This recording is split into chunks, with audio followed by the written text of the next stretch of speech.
शिकंजा के आने वाले एपिसोड बहुत ज़्यादा इंटरेस्टिंग होने वाले हैं। राशिद एक बार फिर फिज़ा की ज़िंदगी में वापस आ गया और इस बार इसके इरादे पहले से कहीं ज़्यादा खतरनाक और मशकूक हैं। रानी ने बड़ी चालाकी से राशिद को दोबारा फिज़ा के लिए घर बुलाया क्योंकि वो जानती है कि ज़ारून किसी भी हाल में फिज़ा को हासिल करना चाहता है। रानी ने राशिद से हाथ मिलाया है और इसे यकीन दिलाया कि हर हाल में फिज़ा का निकाह राशिद से करवा कर रहेगी। राशिद जब फिज़ा के सामने आकर खड़ा होता है तो इसकी खैरियत पूछने का नाटक करता है तो फिज़ा का गुस्सा काबू से बाहर हो जाता है। फिज़ा गर्ज कर कहती है, राशिद मुझे तुम्हारी किसी आयादत की ज़रूरत नहीं है, अभी इसी वक्त यहाँ से दफ़ा हो जाओ। लेकिन रानी फ़ौरन बीच में आ जाती है और साकिब को उकसाती है कि देखो साकिब, राशिद कितना बड़ा इंसान है जो इतनी बदनामी के बाद भी फ़िज़ा को अपनाने के लिए तैयार है। रानी साकिब के दिल में ये बात बिठा रही है कि अगर फ़िज़ा की शादी राशिद से ना हुई तो कोई दूसरा शरीफ लड़का फ़िज़ा का हाथ नहीं थामेगा। दूसरी तरफ ज़ारून जब राशिद को फ़िज़ा करीब देखता है तो इसे का खून खोलने लगता है। वो राशिद को वहाँ से निकल जाने की वार्निंग देता है। साकिब गुस्से से ज़ारून से कहता है कि तुम हमारे घर के मामलात से दूर रहो, मैं फ़िज़ा का भाई हूँ और इसकी शादी कहाँ होगी ये फैसला मैं करूँगा। अभी यही तमाशा चल रहा होता है कि फ़िज़ा ज़ारून की तरफ देखती है और एक ऐसी बात कहती है जो ज़ारून के दिल को चीर कर रख देती है। फ़िज़ा कहती है कि ज़ारून, याद रखना, मोहब्बत का जो सतून होता है ना, वो सिर्फ एतबार पर खड़ा होता है। वो कहती है कि अगर एक बार रिश्तों के दरमियान एतबार ख़त्म हो जाए तो वो सतून गिर जाता है और मोहब्बत का महल मिट्टी में मिल जाता है। फ़िज़ा ने साफ कह दिया कि हमारा रिश्ता अब ख़त्म हो चुका है और अब हम कभी एक नहीं हो सकते। ज़ारून ने तड़प कर फ़िज़ा का हाथ थाम लिया और इसकी आंखों में झांक कर पूछा, फ़िज़ा, अगर तुम्हें मुझसे नफरत थी तो तुमने मेरी जान क्यों बचाई? ज़ारून कहता है कि तुमने गोली अपने सीने पर खा ली लेकिन मुझे कुछ नहीं होने दिया। नफरत करने वाले लोग कभी किसी के जान के लिए ऐसा नहीं करते। ज़ारून ने अहद किया कि फ़िज़ा, तुम कुछ भी कहो लेकिन मैं तुम्हारा हाथ मैंने थाम लिया और मैं सारी ज़िंदगी इसे नहीं छोड़ूंगा।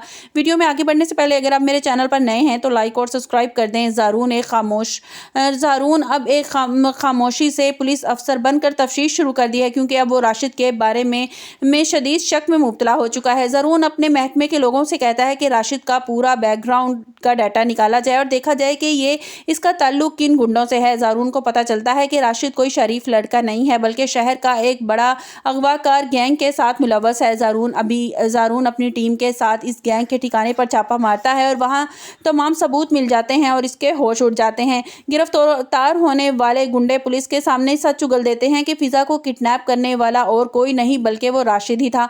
वो बताते हैं कि राशिद को फ़िज़ा को अगवा करवाया था वो बताते हैं कि राशिद ने ही फ़िज़ा को अगवा करवाया था ताकि इसे बदनाम कर सके और इसके बाद पैसों के इवज में किसी को बेचने का इसका मंसूबा था। ज़ारून को जब पता चलता है तो राशिद इस कदर घटिया इंसान है तो इसे थाने में लाकर इस पर सख्ती करता है और इस पर मारपीट भी करता है। राशिद पुलिस के मार के सामने टूट जाता है और एक ऐसा इंकिशाफ करता है कि ज़ारून के पैरों तले से ज़मीन निकल जाती है। राशिद रोते हुए एतराफ़ करता है कि साहिब, ये सब कुछ मैंने अकेले ने नहीं किया, लेकिन इसके पीछे रानी का हाथ था। राशिद बताता है कि रानी ने इसे भारी रकम दी थी ताकि वो फ़िज़ा को किडनैप कर सके और ज़ारून की नज़रों में गिरा सके। रानी चाहती थी कि फ़िज़ा इतनी बदनाम हो जाए कि ज़ारून खुद ही इससे नफरत करने लगे और इनका रिश्ता हमेशा के लिए टूट जाए। ज़ारून ये सुनकर साकित रह जाता है और अपनी सकी बहन रानी इतनी संगदिल निकल सकती है कि इस मासूम लड़की की ज़िंदगी से खेलेगी। ज़ारून अब तमाम सबूत राशिद की रिकॉर्डिंग लेकर साकिब के घर पहुंच जाता है ताकि रानी का असल चेहरा सबको दिखा सके। उधर घर में रानी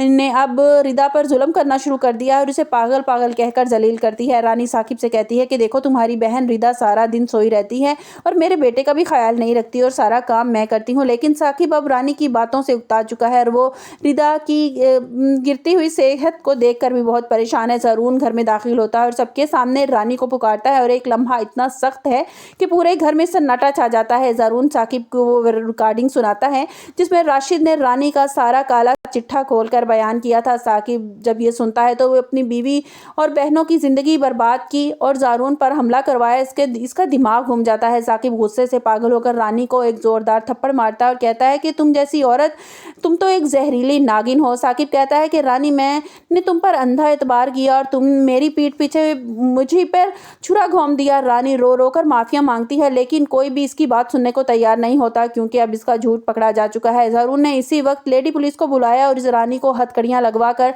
थाने भिजवा दिया क्योंकि इसने कत्ल और अगवा की साजिश की थी। रिदा जो कमरे में दर्द से तड़प रही होती है। फिज़ा के गले लगकर रोने लगती है और आखिरकार सच सामने आ गया। ज़रून ने फिज़ा का हाथ दोबारा थामा और इससे कहा कि फिज़ा, अब सच सबके सामने आ गया है और तुम पर अब कोई उँगली नहीं उठा सकता। ज़रून साकिब से कहा कि भाई, अब पछताने का वक्त नहीं है। अब हमें फ़ौरन रिदा का इलाज करवाना चाहिए ताकि उसकी जान बच सके। आने वाली किस्त में आप देखेंगे कि क्या रिदा का ब्रेन ट्यूमर ऑपरेशन के बाद दोबारा ठीक हो पाएगा और क्या साकिब रानी को तलाक देकर हमेशा के लिए अपनी ज़िंदगी से निकाल देगा और क्या फ़िज़ा